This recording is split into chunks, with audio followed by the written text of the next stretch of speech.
Yuri, Shimko, sir, thank you so much for coming on the podcast. You are an environmental services technician. You work in the hospital, correct? Welcome. Thank you. Happy to be here. Absolutely. Yes, sir, man. Thank you for coming on and sharing a little bit about what you do on a daily basis. And, hopefully that'll help. I'm sure it will help people listening and kind of help them make a decision, the path or what they want to do if they're moving in a certain direction in the medical field pertaining to this example. So talk a little bit about yourself. How did you get here? What's your story? So my story, as Ruslan mentioned, I've been a environmental services technician for almost 6 years now. Mm-hmm. So in January is going to be our little 6-year anniversary with that department. Nice. So about 6 years ago, I was hunting around for any kind of hospital job for everything that we had in the area. And I was doing that for almost a full year. Mm-hmm. And I was praying about it. And almost within a year, finally, I got a call from one of the hospitals in the area, and they're like, "We want to give you an interview." I was super excited because it is, as you guys know, in Sacramento, it's really hard to get into any kind of hospital as anything. Yeah. So the interview went well. I got hired, and I've been there ever since. I love it. Beautiful job. I know the name environmental services technician might sound confusing, and some people are even watching this might think, what on earth? Someone's what kind of thinking like, oh, okay, like so are we voting for him in 2020? A technician? Yeah. So it's actually when I come in and, for example, when I come in and clean a patient's room, I'll tell them, "Hi, I'm Yuri. I'm with a housekeeping team." Okay. Or I'll tell them I'm with environmental services, and they might look at me and wonder, what on earth? Who? Yeah. Environment? What? What are you spraying in my room? When you tell them I'm a housekeeper, they're going to say, "Oh, okay, housekeeper." Yeah. And for people that don't know what a housekeeper is, it's almost kind of like a janitor. Okay. Yeah. So beautiful job. I've been working at it for about 6 years. And it's not just coming in and vacuuming, mopping. It's so much more than that. And it's actually very complex and very important. I bet, man. Keeping everybody... like chemically keeping everything sterile and clean, and from one patient to the other, making sure no germs or anything else transfers, right? Mm-hmm. So what it is, talk a little, what is it? Talk a little bit about what it is you do, or your job, describe it, why you're in this job, your plans for the future. So our department in itself, so our hospital has over 500 beds, patient beds. Mm-hmm. So if you think about, okay, if we're having up to 500 patients at a time, so how many people are cleaning the hospital during the day? So our department has over 150 staff. Mm-hmm. So we have 3 shifts, actually 4. But say on our AM shift, we have over 40 people that are working in the whole hospital. And we have different areas that we service. We have an area where all the kids are, all the sick kids. We have an area where most of the patients can't see or understand you because they're either intubated, they're out per se. And we have patients that are there maybe for some surgery, or they're there for a cough or a sore throat in the emergency department or something else. And people don't always notice us, but we're there and we're keeping the place clean. Yeah. We like to think of ourselves as kind of the mother of the hospital. Okay. One time, so my kind of mentality was to know everything as much as I can in my department, and time at a time I alternate and I'll cover like a shift lead position. Mm-hmm. And what's nice about that is you also get a lot of managing experience. So it was nice because for me, one time we were holding the phones, everyone calls us for everything. And I remember putting the phone on silent on accident, and an hour or two later, I'm thinking, wow, no one's calling us. It's beautiful. And then you look at the phone and you're looking and you're seeing, wow, we have over 20 missed calls. Yeah. And we just started talking with one of our other workers, and we're like, wow, this hospital cannot live without us for a couple hours. Yeah. They need something. It's going to be a wreck, a mess. Yeah, dude, I bet. Because especially a hospital, everything needs to be tidy, super tidy. Yeah. So we clean everything a specific way. We don't just come in there and wipe everything with water. We have special chemicals that we use. And it's pretty much even chemicals that you can't buy at your local Walmart. Okay. It's chemicals that are specifically targeting like specific bacteria. Like hospitals are known for having. So are you guys killing 99% of the germs or 100%? Oh, I hope 100%. Okay. Because nobody ever wants to say 100%. Yeah, but as clean as you want to clean, the place is still dirty. Yeah. And our biggest factor is there's like a super bug in the hospital, and all the hospitals called C. diff. Mm-hmm. What is that? It's kind of like a gut bacteria, and it's not easily killed, but it can spread easily. So our chemical kills that, and the room's safe. And we actually, in our hospital, we have like a little robot. Okay. That comes in, uses UV light, and you put the robot in the room, and you start pretty much shooting the room with this UV light, and it kills those spores that bacteria produces. So it's essentially, we go above and beyond to make sure that the rooms are nice and clean for all the patients. Wow, I'd never imagined that you guys do the UV. So I'm guessing you leave the room before you turn on the machine. Of course. So we only have one machine right now. 500 rooms. Obviously, the light doesn't get into all the rooms. Yeah. In the future, we hope to get more of the robots. That'd be really beautiful. Yeah. And it would probably save. I don't want to say save money, but it'll help. It'll replace using chemicals maybe in some instances, or no? No. So you still need to come in. Some people worry, oh, is this going to take away my job? It's going to take away my job. Am I going to be jobless? And no, because someone, again, you can shoot a light at something, but if the cup is still standing here, it's still going to stand there. Someone has to come pick it up. So someone has to come wipe the germ. Okay. But as good as you want to wipe stuff still stays. Okay. So that extra light. So it just helps out. Gotcha. Yeah. So whenever we know of a patient comes in and they have, for example, C. diff, and it's a big old name. It's like C. difficile, something. And those are the kind of rooms we want to make sure we want to put the light in so it kills that bug. So the patient that comes in next for a broken arm doesn't end up staying in the hospital with that bug or something. Yeah. That makes sense. Yeah. So what is your daily life as a environmental tech or a housekeeper? You come in the morning. Is there something you guys go through? Do you gotta change because you're using these chemicals? How does it work? So when I start the shift, our AM, all of our shifts operate a little bit differently. So our AM shift, we come in, we have like this, we call it a huddle. I know most of our departments in the hospital have a huddle, and that's where our supervisors share with us information that's very important. Oh, this is what's going on. This is what happened yesterday, the day before. It's kind of like almost like a big safety meeting, announcements meeting. So everybody is well informed and everybody's on the same page.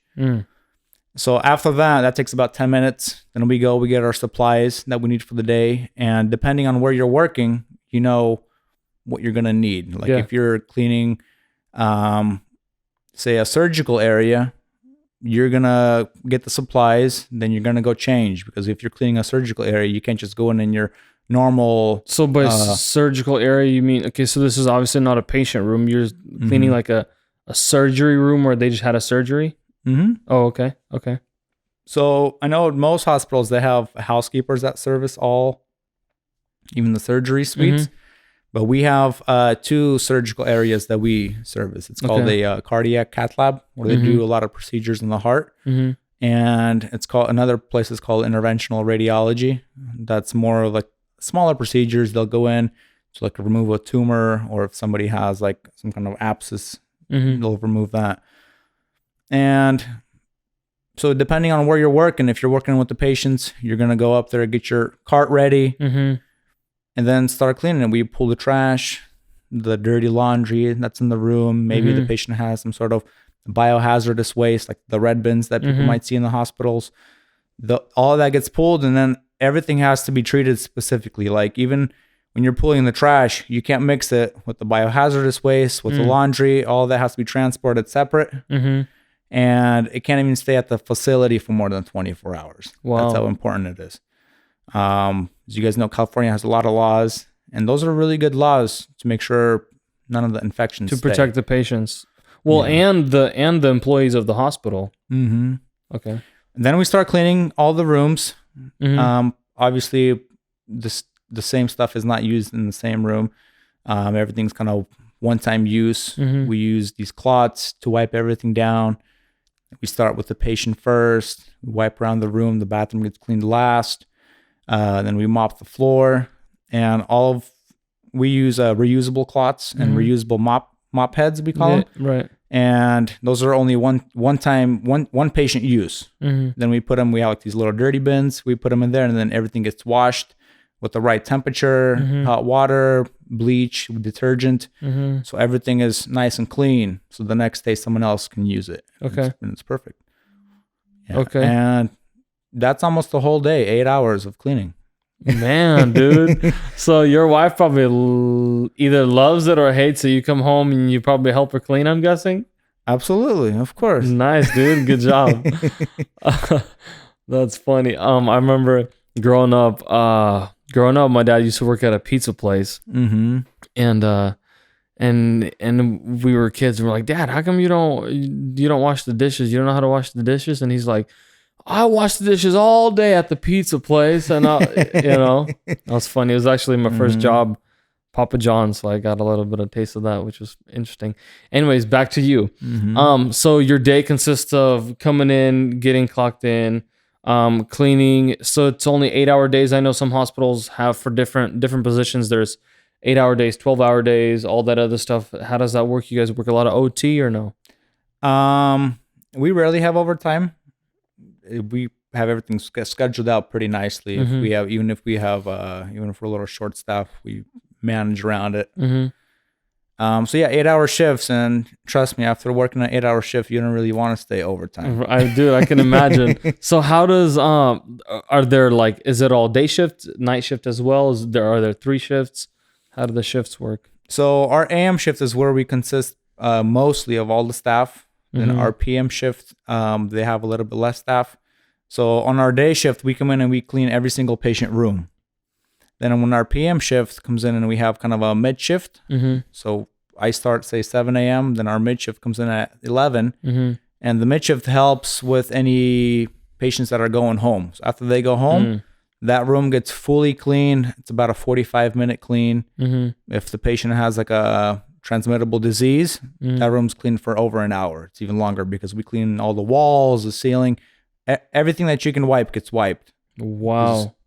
Last thing you want, like I said, for someone to come in with a broken hand and they're staying there overnight and ending up there for 2 more weeks because they got a bug from the other patient that was there, Dude, that's nice. That's so nice to know that like when we're patients in the hospital that everything is so tidy and clean. I mean, you can see it, obviously. So thank you for doing that, man. Why did you decide to go there? Is this your dream job, or how did that happen? So when I was applying for hospital jobs, I was in school, pursuing different medical careers, and even right now I'm in school, trying to get a better medical education. So this was a good way for me to get my foot in the door. Like a lot of people don't think about it that way, but for example, working in the environmental services department or housekeeping, that's a perfect way of networking. So even people who are thinking, oh, maybe I want to be a nurse, a doctor, maybe I want to be a respiratory therapist, maybe I want to work as an X-ray tech, one of those, some of the big popular ones.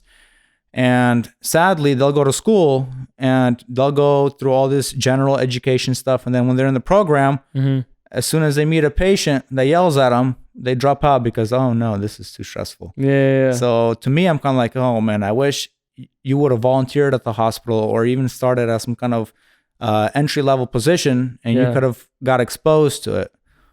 So to me, it was an excellent way. I was able to work almost in every single department that we had. And we have so many departments. We have labor and delivery. We have, like I said, the ICU, the pediatric floors, surgical floors.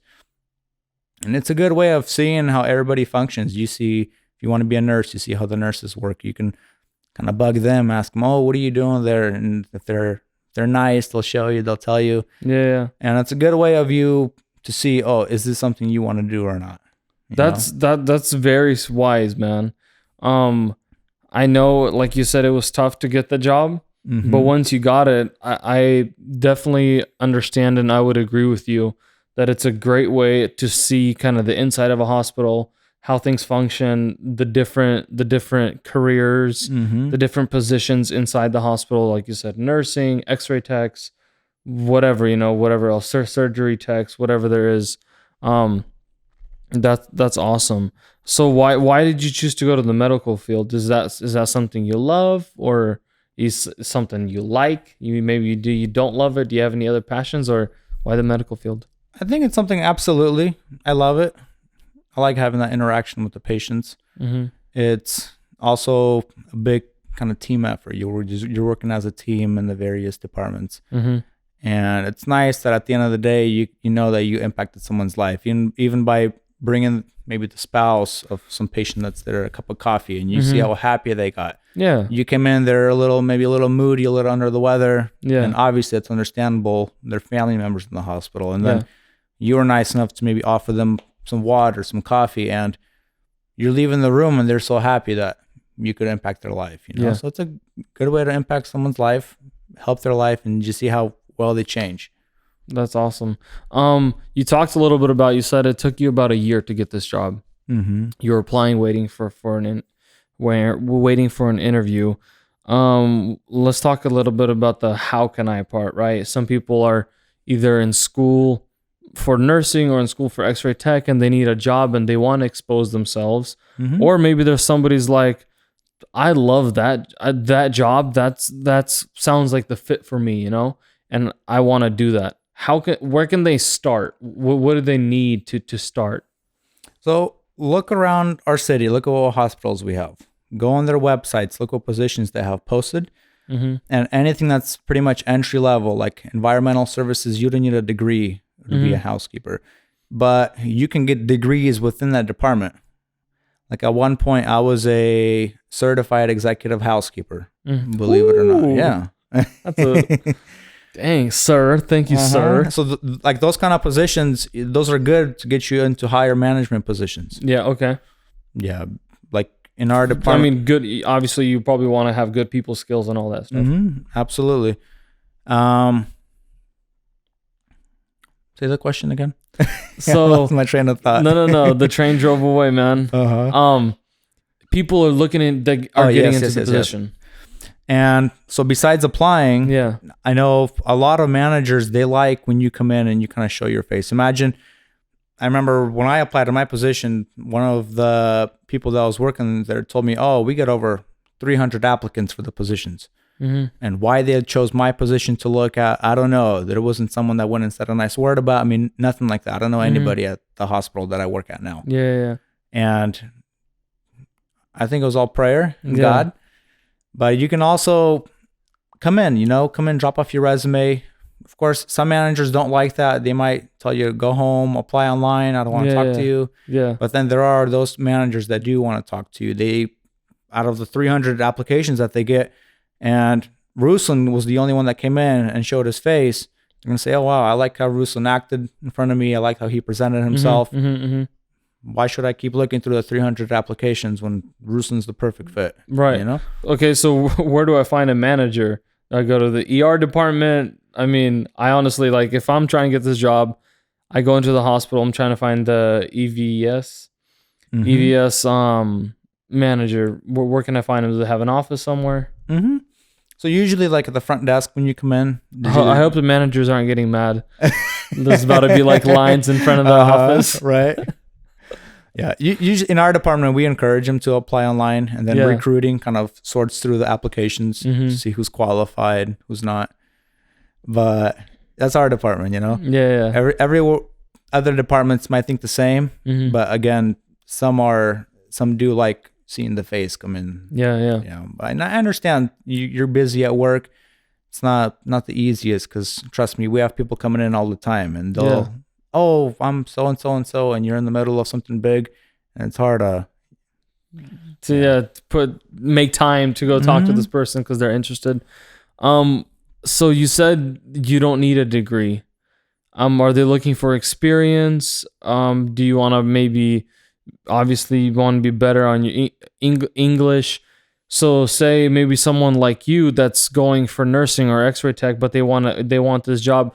Are they looking for people like, oh, we just need full-time people, or are they expecting people that are going to get jobs? Are they expecting them to leave in a couple years or whatever once they get their degree, what they're going for?